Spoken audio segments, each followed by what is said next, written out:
ಏನೋ ನಟ ದರ್ಶನ್ ಅವರಿಗೆ ಸಂಬಂಧಪಟ್ಟಂತ ಸುದ್ದಿ ಇದು. ಚಿತ್ರದುರ್ಗದ ರೇಣುಕಾಸ್ವಾಮಿ ಕೊಲೆ ಪ್ರಕರಣಕ್ಕೆ ಸಂಬಂಧಪಟ್ಟಂತೆ ಕೊಲೆ ಪ್ರಕರಣದಲ್ಲಿ ಇವತ್ತು ಚಾರ್ಜ್ ಫ್ರೇಮ್ ಸಿಸಿಎಚ್ ಕೋರ್ಟ್ಗೆ ದರ್ಶನ್ ಅವರು ಬಂದಿದ್ದಾರೆ. ಚಿತ್ರದುರ್ಗದ ರೇಣುಕಾಸ್ವಾಮಿ ಕೊಲೆ ಪ್ರಕರಣಕ್ಕೆ ಸಂಬಂಧಪಟ್ಟಂತೆ ಕೊಲೆ ಪ್ರಕರಣದಲ್ಲಿ ಇವತ್ತು ಚಾರ್ಜ್ ಫ್ರೇಮ್ ಸಿಸಿಎಚ್ ಕೋರ್ಟ್ಗೆ ನಟ ದರ್ಶನ್ ಆಗಮಿಸಿದ್ದಾರೆ. ಚಾರ್ಜ್ ಫ್ರೇಮ್ ಬಗ್ಗೆ ವಾದವನ್ನ ಆಲಿಸಲಿರೋ ಕೋರ್ಟ್ ಚಿತ್ರದುರ್ಗದ ರೇಣುಕಾಸ್ವಾಮಿ ಕೊಲೆ ಪ್ರಕರಣಕ್ಕೆ ಸಂಬಂಧಪಟ್ಟಂತೆ ಕೊಲೆ ಪ್ರಕರಣದಲ್ಲಿ ಇವತ್ತು ಚಾರ್ಜ್ ಫ್ರೇಮ್ ಇದೆ. ಸಿಸಿಎಚ್ ಕೋರ್ಟ್ಗೆ ಈಗಾಗಲೇ ನಟ ದರ್ಶನ್ ಅವರು ಆಗಮಿಸಿದ್ದಾರೆ. ಚಾರ್ಜ್ ಫ್ರೇಮ್ ಬಗ್ಗೆ ವಾದವನ್ನ ಆಲಿಸಲಿದೆ ಕೋರ್ಟ್ ಇವತ್ತು. ಈಗಾಗಲೇ ಏನಾಗುತ್ತೋ ಏನು, ಬೇಲ್ ಕ್ಯಾನ್ಸಲ್ ಆದರೆ ಕತೆ ಏನು, ಈ ಟೆನ್ಷನ್ನಲ್ಲಿ ದರ್ಶನ್ ಇದ್ದಾರೆ. ಎಸ್, ಎಕ್ಸ್ಕ್ಲೂಸಿವ್ ದೃಶ್ಯಗಳನ್ನು ನಿಮಗೆ ತೋರಿಸ್ತಾ ಇದ್ದೀವಿ. ನಟ ದರ್ಶನ್ ಕೋರ್ಟ್ಗೆ ಆಗಮಿಸಿರುವಂಥ ದೃಶ್ಯ ಇದೆ. ಎಸ್, ಗಮನಿಸ್ತಾ ಇದ್ದೀವಿ. ನಟ ದರ್ಶನ್ ಅವರು ಕೋರ್ಟ್ಗೆ ಬಂದಿದ್ದಾರೆ, ಅವರ ಲಾಯರ್ ಜೊತೆಗೆ ಇದ್ದಾರೆ.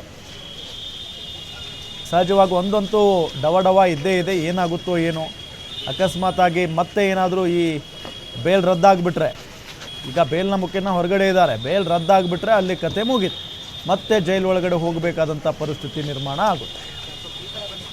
ಹಾಗಾಗಿನೇ ಭಾಳಷ್ಟು ಕುತೂಹಲ ಇದೆ, ಏನಾಗುತ್ತೆ ಏನು ಅಂತ ಹೇಳಿ. ಸುಪ್ರೀಂ ಕೋರ್ಟ್ ಅಂತೂ ಈ ವಿಚಾರವನ್ನು ಬಹಳಷ್ಟು ಗಂಭೀರವಾಗಿ ಪರಿಗಣಿಸಿದೆ, ಬಹಳಷ್ಟು ಗಂಭೀರವಾಗಿ ತೆಗೆದುಕೊಂಡಿದೆ ಈ ಒಂದು ವಿಚಾರವನ್ನು. ಅದರಲ್ಲೂ ಹೈಕೋರ್ಟ್ ಬೇಲ್ ಕೊಟ್ಟಿರೋದು ಅಥವಾ ಆದೇಶವನ್ನು ಸುಪ್ರೀಂ ಕೋರ್ಟ್ ಎಲ್ಲೋ ಒಂದು ಕಡೆ ಅಸಮಾಧಾನವನ್ನು ಹೊಂದಿತ್ತು ಮತ್ತು ಪ್ರಶ್ನೆಯನ್ನು ಕೂಡ ಮಾಡಿತ್ತು. ಇಂಥ ದೊಡ್ಡ ಕೇಸ್ ಇದು, ಇದರಲ್ಲಿ ಎಲ್ಲರಿಗೂ ಕೂಡ ಬೇಲ್ ಕೊಟ್ಟು ಕೂತಿದ್ದಾರೆ, ಈ ರೀತಿಯಾಗೆಲ್ಲ ಸುಪ್ರೀಂ ಕೋರ್ಟ್ ಅಭಿಪ್ರಾಯವನ್ನು ಪಟ್ಟಿತ್ತು. ಸೊ ಅದಾದ ನಂತರ ವಾದ ಪ್ರತಿವಾದ ಎಲ್ಲವನ್ನೂ ಕೂಡ ಸುಪ್ರೀಂ ಕೋರ್ಟ್ ಆಲಿಸಿದೆ. ತೀರ್ಪು ಅಂದರೆ ಈ ಜಾಮೀನಿಗೆ ಸಂಬಂಧಪಟ್ಟಂಥ ತೀರ್ಪು ಹೊರಬರೋದಕ್ಕೆ ಬಾಕಿ ಇರೋದು. ಸೊ ಇದೆಲ್ಲದರ ನಡುವೆ ಇವತ್ತು ಸಿಸಿಎಚ್ ಕೋರ್ಟ್ಗೆ ದರ್ಶನ್ ಅವರು ಆಗಮಿಸಿದ್ದಾರೆ. ಚಾರ್ಜ್ ಫ್ರೇಮ್ ಬಗ್ಗೆ ವಾದವನ್ನು ಆಲಿಸಲಿದೆ ಕೋರ್ಟ್ ಅನ್ನೋದು ಗೊತ್ತಾಗ್ತಾ ಇರುವಂಥ ಸಂಗತಿ.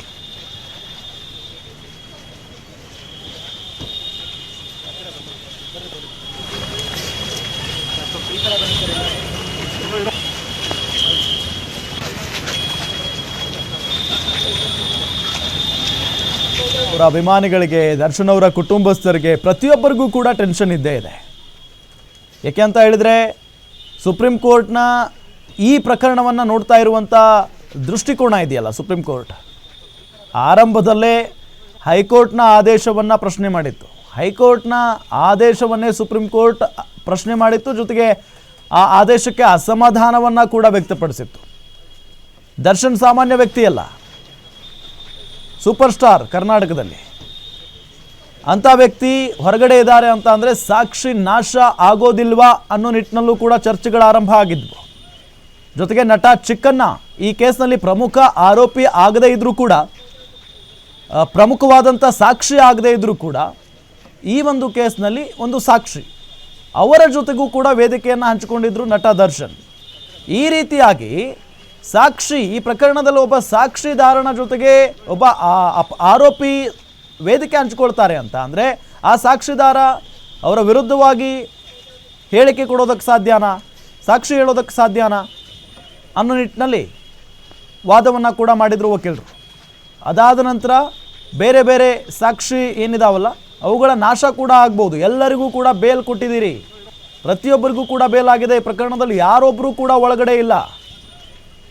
ಹಾಗಾಗಿ ನಾವು ಹೈಕೋರ್ಟ್ನ ರೀತಿಯಲ್ಲಿ ತರಾತುರಿಯಲ್ಲಿ ತೀರ್ಪನ್ನು ಕೊಡೋದಿಲ್ಲ, ಸಮಯಾವಕಾಶವನ್ನು ಕೊಡ್ತೀವಿ, ಜೊತೆಗೆ ಸಮಯವನ್ನು ತೆಗೆದುಕೊಳ್ತೀವಿ, ಸುಪ್ರೀಂ ಕೋರ್ಟ್ ಹೇಳಿರೋದು. ಎಲ್ಲವನ್ನು ಯೋಚನೆ ಮಾಡಿಯೇ ನಿರ್ಧಾರವನ್ನು ತೆಗೆದುಕೊಳ್ತೀವಿ ಅನ್ನೋ ನಿಟ್ಟಿನಲ್ಲಿ ಸುಪ್ರೀಂ ಕೋರ್ಟ್ ಹೇಳಿತು. ಹಾಗಾಗಿನೇ ದರ್ಶನ್ ಆ್ಯಂಡ್ ಗ್ಯಾಂಗ್ ಜೊತೆಗೆ ದರ್ಶನ್ ಅವರ ಕುಟುಂಬಸ್ಥರು ಎಲ್ಲರಿಗೂ ಕೂಡ ಟೆನ್ಷನ್ ಇದ್ದೇ ಇದೆ, ಏನಾಗುತ್ತೋ ಏನೋ.